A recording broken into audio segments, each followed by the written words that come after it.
So nice to see so many of you here.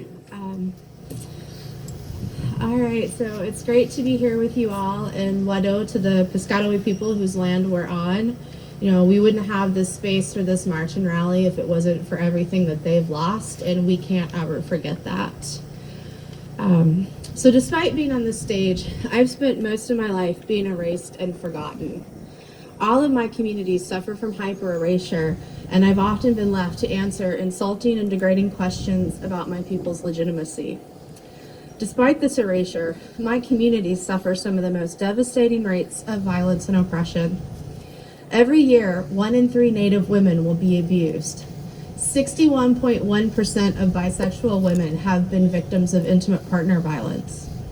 And there haven't been any large studies conducted looking at rates of violence against disabled women, but based on existing data, we know that anywhere from 60 to 94% of disabled women have been sexually assaulted and have suffered intimate partner violence. There are no statistics on the rates of violence against two-spirit women such as myself. For many of us, it's not whether or not we'll be raped and assaulted, but rather when, how many times, and how severe the violence will be. I fall into all of these statistics. And like many survivors, I've suffered victim blaming and shaming by society and government.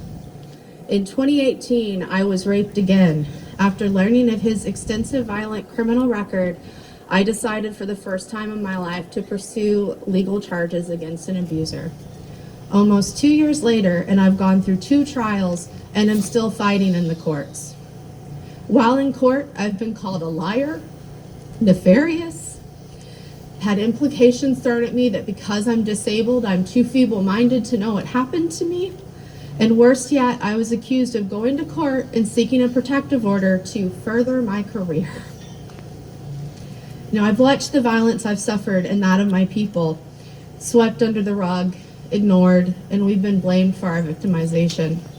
I've had white feminists ask me why Native women won't leave the reservations if the violence is so bad there, as if we should give up more of our land, be moved again, and just to escape the violence of predominantly white cis men. And as if our sisters and relatives living in urban areas aren't also suffering the devastating effects of genocide.